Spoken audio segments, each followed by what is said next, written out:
Unmuting. Hello, everybody. Oh, I can hear myself in my headset. That bothers me.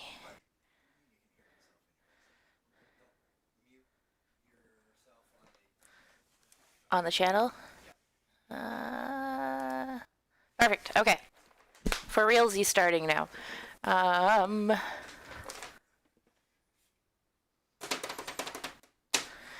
right. Hello, everybody. Nice to see you all. There's the camera. I know what I'm doing.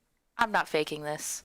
So, today is the second day of my normal comics curriculum. This is the day that I usually like going over perspective and more perspective. I have got up to 4 ways of doing perspective to show you guys. I don't usually get past the first 2, but I'm also usually teaching 6 to 12-year-olds, so let's see how far we can get today.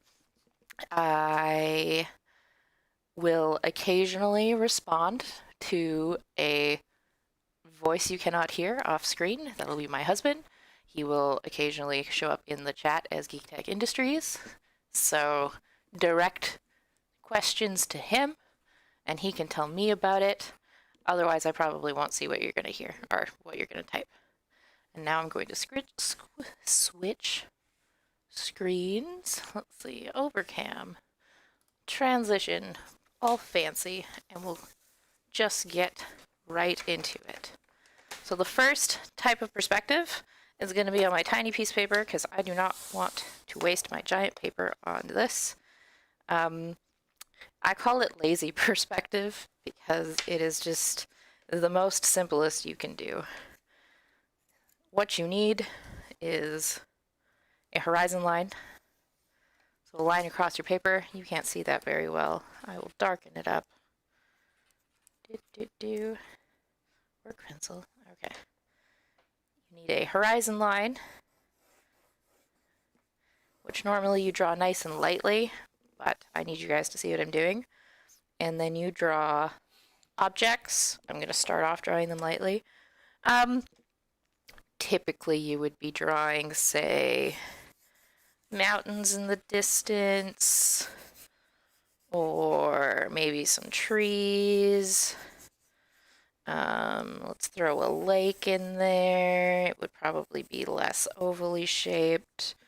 Maybe a squiggly, yes, happy little trees, dear. Maybe some squiggly forest. Nothing. We don't need to get really into it. Just loose. And that's all stuff in the background. And then how do we know what's in the foreground? Well, I'm going to draw this dude. I'm going to draw a troll because it's April. You need them very chest-like body, which makes sense if you know. Stubby little legs and a mouth and eyes. And one of the ways you guys can see it better is if all the background lines weren't there. But off screen, he looks kind of like he's one with the background, we would say. The lazy perspective solution to this is to give him a nice thick outline, which I'm going to do straight into ink. So you guys can see it very well. Maybe take your time doing this. I just want to show this off really quickly. I'll give him a little bit of hatching because he's very cylindrical. Remember, sound effects makes it better. And his feet. Whoa! He way definitely stands out from the background now. And that is lazy perspective. So if you don't have the time or the inclination or the energy to go into a more technical way to figure out a perspective drawing, this is what you do. Just a thick outline around the stuff in front, and you're good. That can go away now. Now we're going to get into the more fancy stuff. I need a pencil. I do not need that or that. I will need these. This is my giant piece of paper. I just remembered tea. Would you get tea? Yes, tea. I'm going to be fed tea. I have never drawn a perspective drawing quite. No, I've drawn perspective drawings this large before, but not in recent history and not on this board. So we start still with a horizon line. We always need a horizon line when we're doing perspective. Fun fact, the horizon line is an optical illusion that is always at your eye level. So what we perceive to be the horizon line is the curvature of the planet as the Earth falls away in space. It might be easiest to recognize it on, say, if you're standing out on a beach and you look out over the water, and there's that line where the water meets the sky, and that is our horizon line. That is a horizon line. Since the horizon line is always at eye level, if you are at the beach and you're at ocean level, the horizon line is approximately 1.5 meters if you're standing above the ground, given the average height of an adult. But if you're up on a 100-foot cliff, up on a 1,000-foot mountain, the horizon line then is an extra kilometer above the ground because it travels up the mountain with you when you climb there, because it is an optical illusion. Yeah, and that's my fun fact. I love that about horizon lines. So we are going to start with 1-point perspective. I've drawn my horizon line. We're going to start with a vanishing point, a single vanishing point, because we're doing single point perspective, in the middle. This is way darker than I would normally do a vanishing point, but demonstrations. What do I want to draw in 1-point perspective? I normally do either a hallway or a road. Glenn, do you want a hallway or a road? A road. Okay. I need to.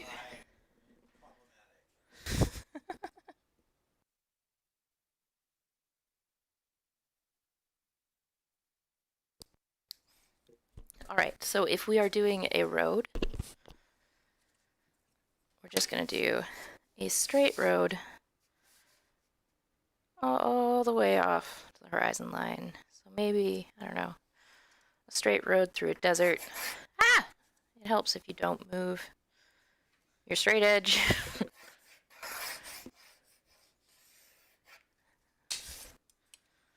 Let's have the pokey end over there.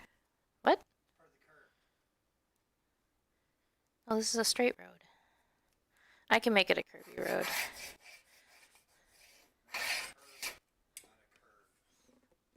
Oh, I can't hear you. Anyways, Glenn pointed out we need a curb. It could be a curbless road. Maybe I want a halfway point. So all these lines that I've drawn have got met up with this vanishing point and come off the page. And this is a whole road. I'm going to fake in a little bit of curb on the side, just because Glenn suggested it. Yes, I did not actually hear you. So I'm just making it a little bit of a thicker line, I guess. Give it a little bit of color, and you can see it in the distance. All right, there's a road. More detail than it actually needs at this point. What else might we find by a road? Well, sometimes there's buildings. So we're going to start, if I'm going to do a building, I want it to look interesting. I want it to be above and below the horizon line. I should do this properly with my T-square and my set square. And that looks like a good place. We'll do a building that is that tall, the line, starting with a line that is perpendicular to the horizon, adding a line that is parallel to the horizon. This is a very big building. Ooh, maybe it is a warehouse. Maybe it's a hotel. Another line that is perpendicular to the horizon. And we finish off our rectangle with another line that is parallel to the horizon. I'm going to go in and erase a little bit of this horizon line that is behind the building, just to clean up as we go. You gotta clean as you go, folks. Clean as you go. Remember, there's a difference between clean and sanitized.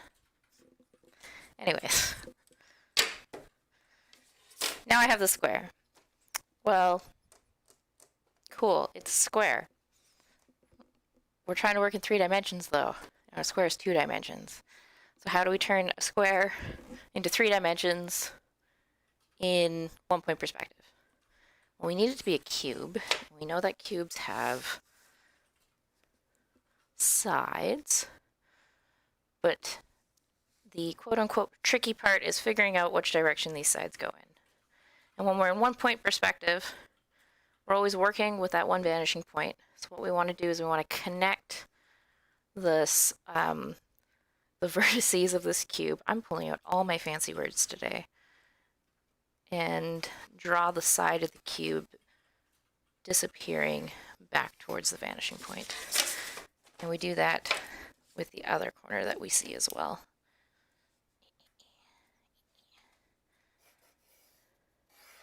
And so we get a triangle that goes back to our vanishing point.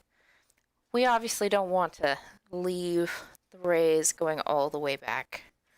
So what we're going to do, I'm going to square up my T-square, my set square again, and I'm going to pick a length. I'm going to be like, there, that looks like a good length for a building. And I finish off the cube, and I can go in and I can clean up some of these lines again.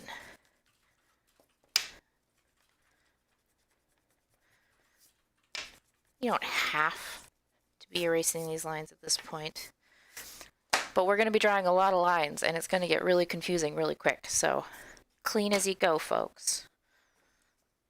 We have a cube now, disappearing in one direction. That's kind of boring.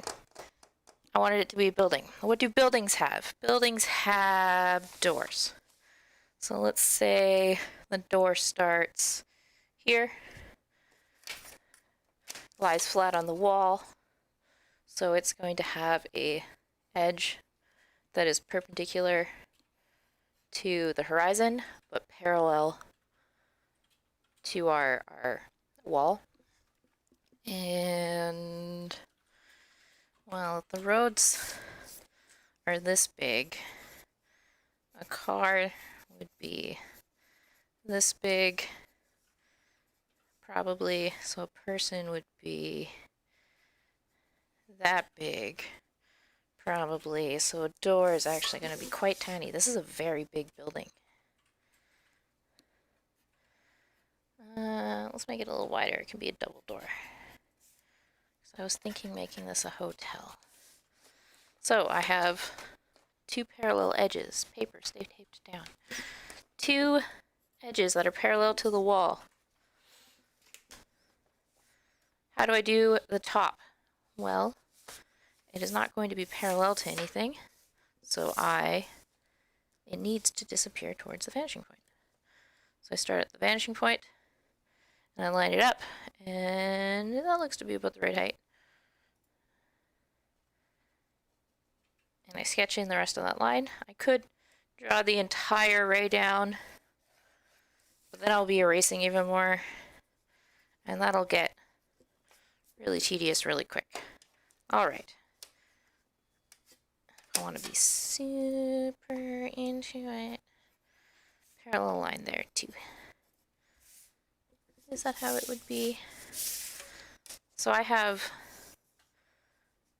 this square here, right? And I want to figure out where the actual middle of it is. I do that. To figure out where the middle of a square is, you draw an X in the middle of it. Oh, my guess was really close. Okay. I've been moving this paper around, but it is still pretty square. If you're using a set square and a T-square, you need to make sure that you tape your paper down.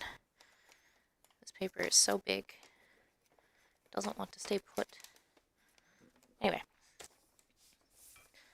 my guess for where the middle of this double-decker door is was pretty close, but I was a little off. I'll do that again.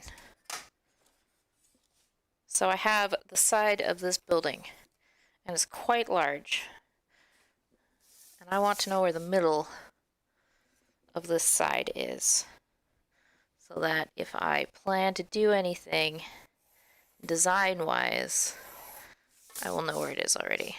And you find out the middle of a square or a rectangle or a rhombus, any four-sided shape, by drawing converging lines between opposite corners. So that is the middle of my rectangle. What am I going to use this knowledge for? Well, maybe there is a bit of a window or a balcony. Let's do a fancy balcony. It comes off from there. So it's gonna, my fancy balcony is gonna wrap around this building.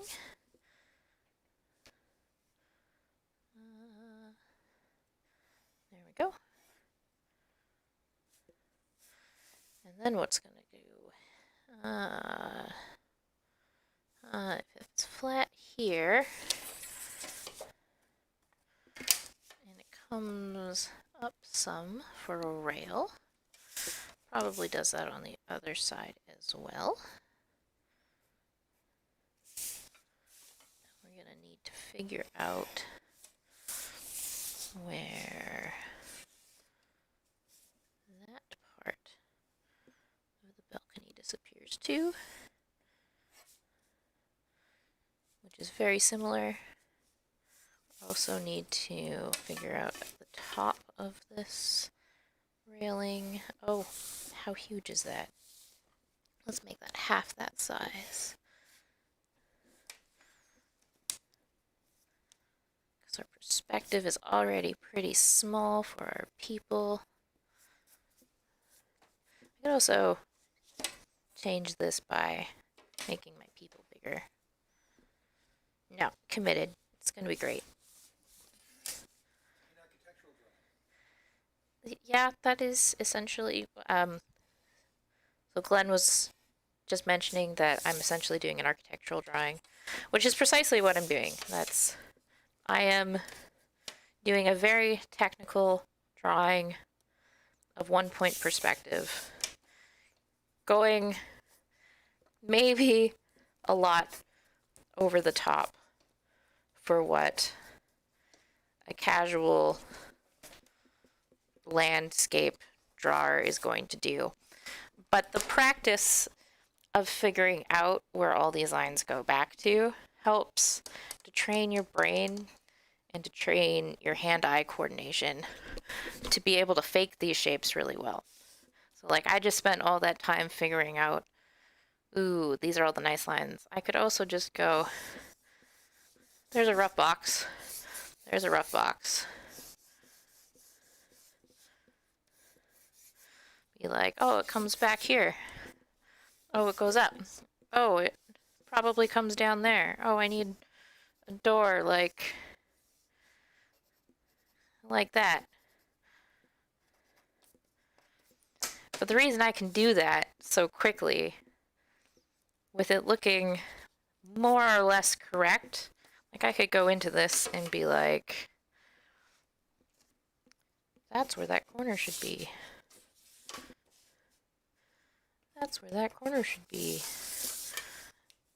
Oh, they connect that way. Oh, we trace this back. Oh, wow, I was actually really close on that edge. How close was I on this edge? It's a little off there. I could have gone down a little further. But, like, I didn't need to. I faked it. Fake it to make it. Fake everything. But you fake things better by practicing them for real first. Go practice. Okay. Back to my realsy building. I have this weird balcony thing. I'm just gonna give it a little bit of texture. There's probably another door up here. There's probably gonna be a ton of windows and stuff. I don't want to get into that right now. For sure, there is going to be a really gaudy sign, because these are competing hotels, you see. That is where my headcanon has gone.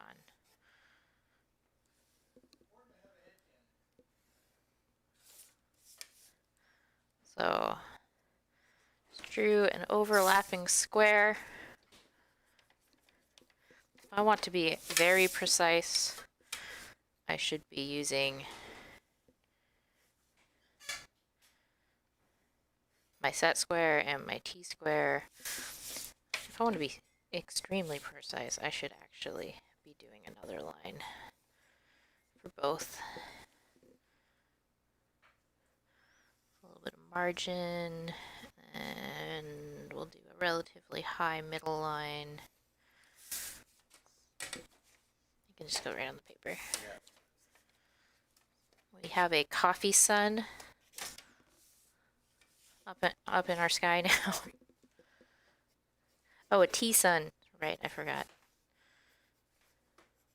Just fake that. Throw in.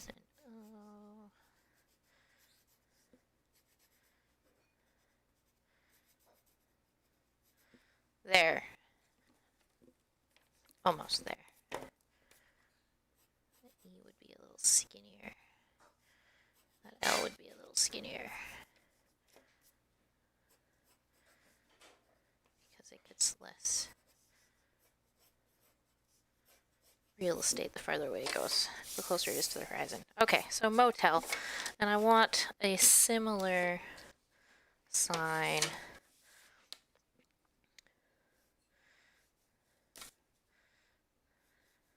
On this one. Oh, right, no. Faking this one. This one is entirely fake, not just partially fake.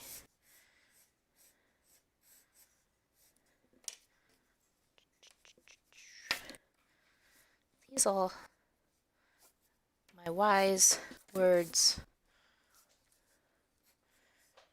Make a million mistakes and make them quickly. We're gonna call this one Evelyn Ebenol. I don't know if I know that person in real life. I might know you. Hello, Evelyn. Thank you for joining. If I know you in real life and I don't recognize your name. Oh, I think I know who it is. But I could be wrong, so I'm not going to admit to it. I'm going to put a tiny S there for no real reason. Bad marketing reasons. Days.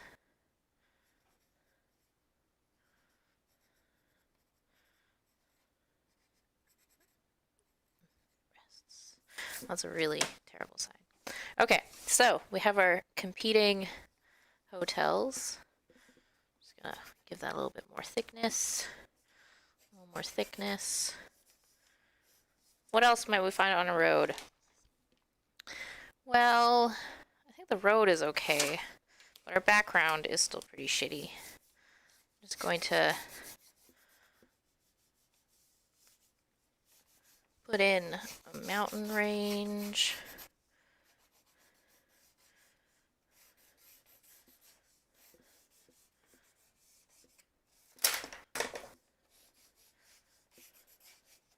Mountain range. And then need something in the front.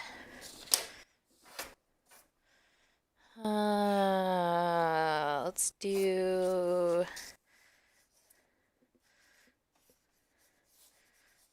I'll just draw the start of some trees.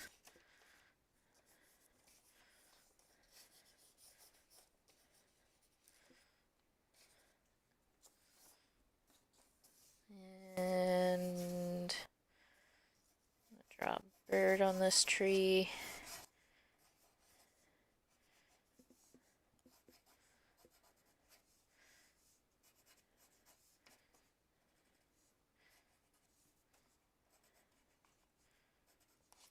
Okay, there's some stuff.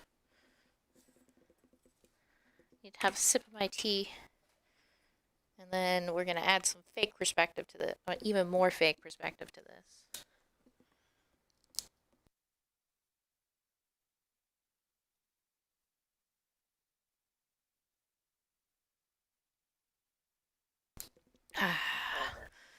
Okay, where did I throw my pen? There it is. Cool. So, we have a few things going on, a few layers of stuff. I have some tree branches in the very front. I'm going to put a really, really thick outline around.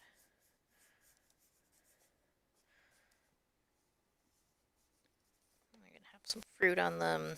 Also, the fruit don't need to have thick outlines as long as they're in an object that has a thick outline. Unfortunately, I have committed to it at this point. This tree has a quick bird on it. Go in, give this bird some more detail.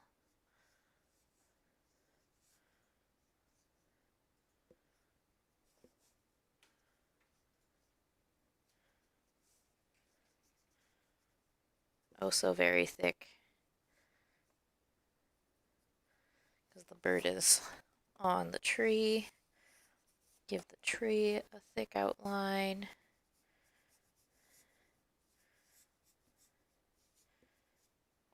Am I running out of ink? No.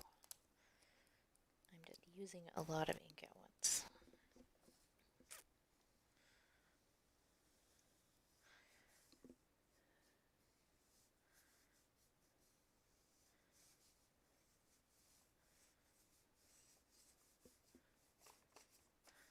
And the fruit as well.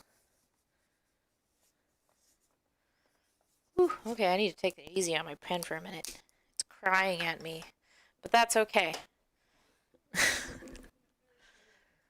So I have really thick outlines around that stuff in the front, and it really makes it pop over top of the actual 1-point perspective that I put in the background. I can also use a different pen, a thinner pen, if I had one on hand. Because why would I be prepared? I have a million things with me. Let's do it in green. Cool. So I'm going to use a thinner line. Oh, so green. Thinner and a greener line around my objects in the midground. Might even range the pen weight a little bit between stuff in like the front of the midground as compared to the back of the midground. What the goal is to make our two-dimensional space look 3D. We do that by mimicking the optical illusions that we already see every day and try to trick your brain into thinking, oh, there's depth there. And that is what art is. Tricking people's brain into thinking that there's depth.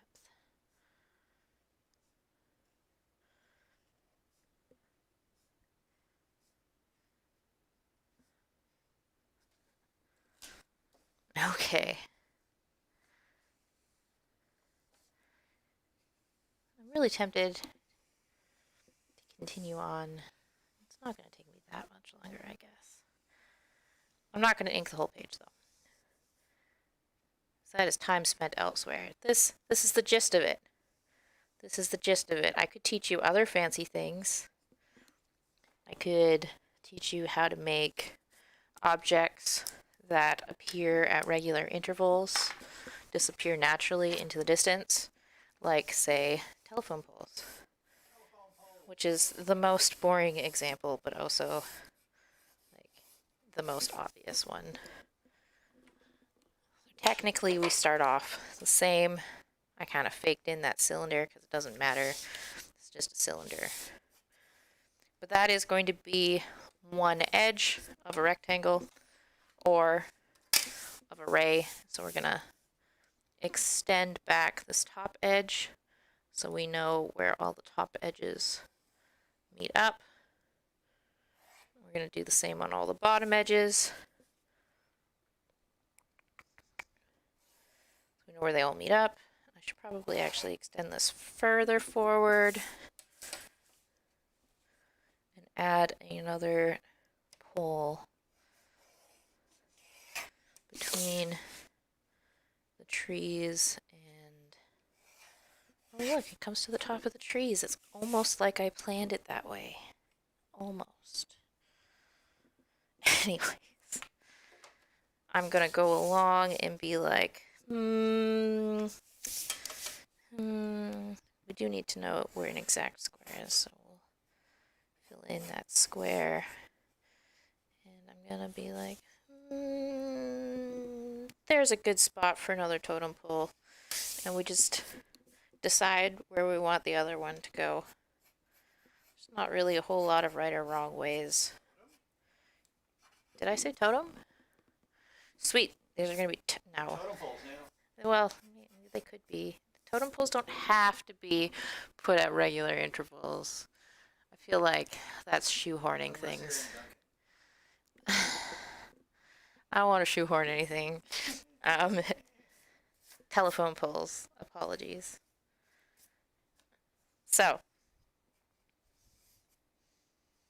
now, what do we need to know next to learn this weird fancy thing? Well, I need to know where the center of this rectangle is. And as we already did, we figure that out by making an X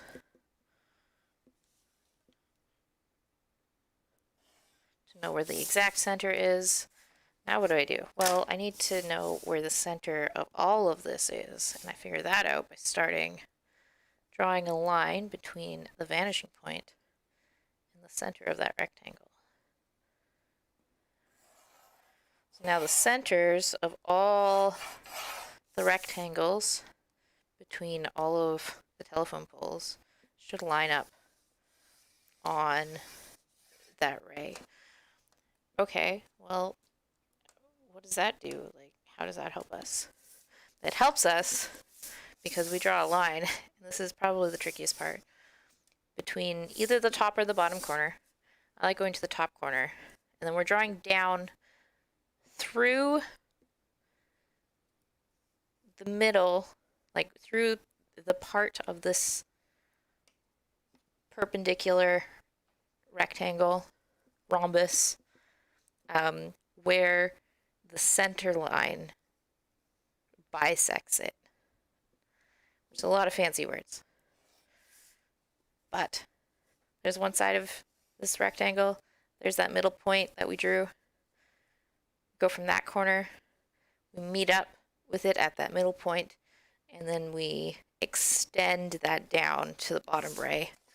And then what we do is we draw up from there. And we have another rectangle. And then we do that again. And I could figure out the center of that rectangle again, but I don't really need to. I'm just going to go like that.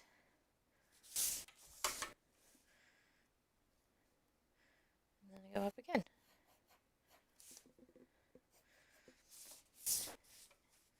We do it again, and it's starting to get smaller. There we go. As the telephone poles appear to be getting closer as they shrink in the distance. Nope, that one. You can do this for all sorts of things. You can do this for tiles, the tiled floor as it disappears, or as the tiles get smaller from the front of a room to the back of a room. I'm going to not go further than that. What I'm going to do is one forward. You could do this with windows.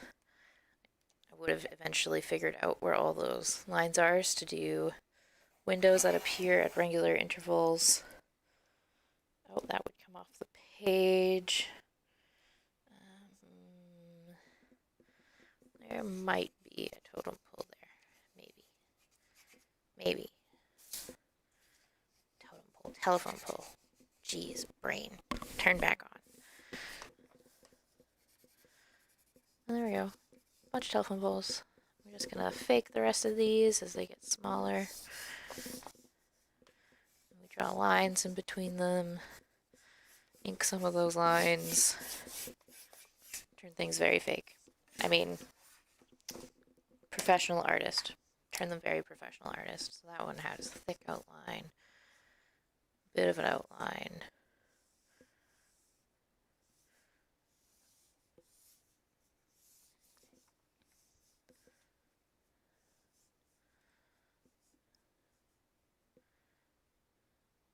Cool. All right. I do a bunch of things. That felt like a lot more than that was what? 40 minutes? 45 minutes? How long was that? 45 minutes. I was more in depth than I usually do with kids. I don't usually get to 2-point perspective. And I don't think I will today either without going over time. And then I was thinking about throwing 3-point perspective at you guys. Maybe I'll do 2-point next week and 3-point the week after. I'm about tapped out. That is 1-point perspective. All right. Why does this matter? Why is this important? How does this relate to comics? Dropped my pencil. Well, get some paper. Say we're doing a comic. I'm going to do...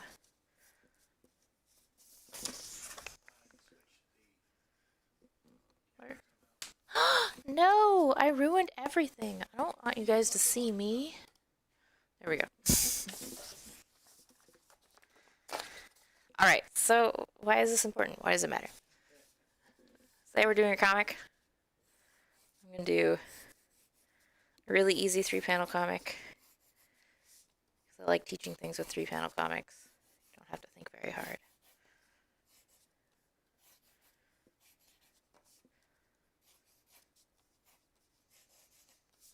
We have these 3 panels. What do I want in the first panel? Well, definitely want it to look like it is somewhere. So it needs to have a horizon line. And then I could carry on with this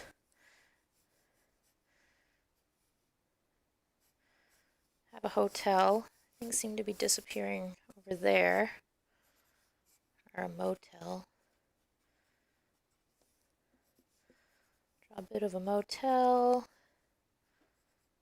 It's got some stairs going up to a second balcony. Some doors.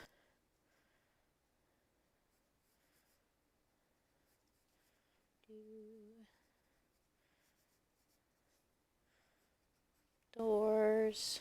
Some windows.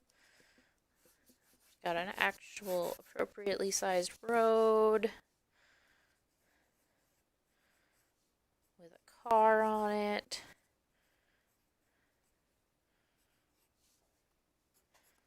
Car's speeding down. Not doing a whole lot of detail. This is a demonstration, not a watch me draw for an hour. It's kind of both, I guess.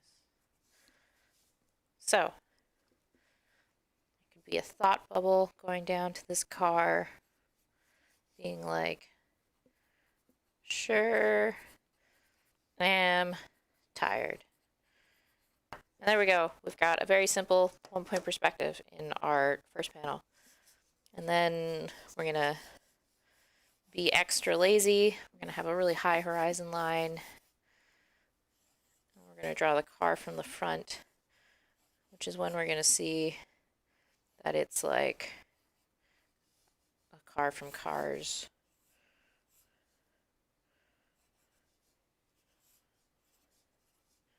And it's actually talking.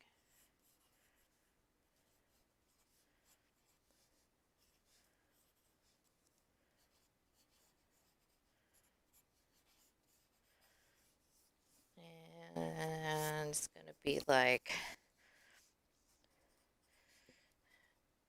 too bad I'm broke. Still thinking it. And then we're going to show him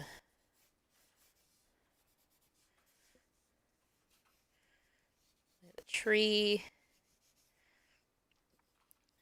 I'm going to draw the car here. Make it really dark. These are all silhouettes. Draw some shadows coming off the edge. There's a bit of the road again. It's going to be sunset. And the car is going to be going like zzz. And there we go, a 3-panel commentary on homelessness. Using really basic perspective. And I could go in and give him a thick line here from my lazy perspective. Make it look like he actually has a mouth. Doing his eyes. Sad because he's poor. And then same thing over here. I could give him a bit of an outline as compared to the motel in the background. And then you don't get to see anything else, so I'm just going to, for extra drama, make him and the tree he's under a complete silhouette. And voila! 3-panel comic. I'll raise it up a little bit. Make it a little bit easier for you guys. Maybe I'll share this on Facebook. Good old wholesome entertainment. And there. That's perspective. Thanks for drawing with me today, guys. Oh, people said a bunch of stuff. Oh, Glenn wants me to show you guys my face, but I want you to finish on this wonderful comic. It was great.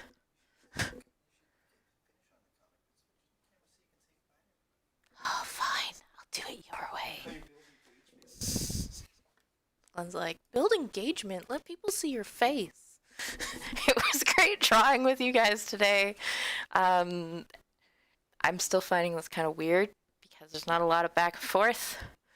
Like Glenn and I have a bit of back and forth, and that's keeping me sane. But it's still nice to be able to do this, to be able to share my process and try and spread this bit of entertainment and skill set into the world. We can all draw comics. Like, it's not very hard. I just did a really big picture and then a 3-panel comic in about an hour. Wasn't the best thing ever. I think Olive's watching. Oh, is she? Look in the chat and say hi, Auntie Audrey. Oh, okay, well, See, that was hi, good Olivia. already. Thanks for catching the tail end. But, yeah. Thank you guys. I'm gonna run away now. It's been great. Let them know your first video's up. Oh, and the video that I did last week on the basic shapes and foundations of doing comics should be on YouTube now. This one should be posted next week while we're doing the next stream on 2-point perspective. Okay, for realsies, I'm quitting. How do I exit? You just switch to the wave screen and then like the thing. Ah.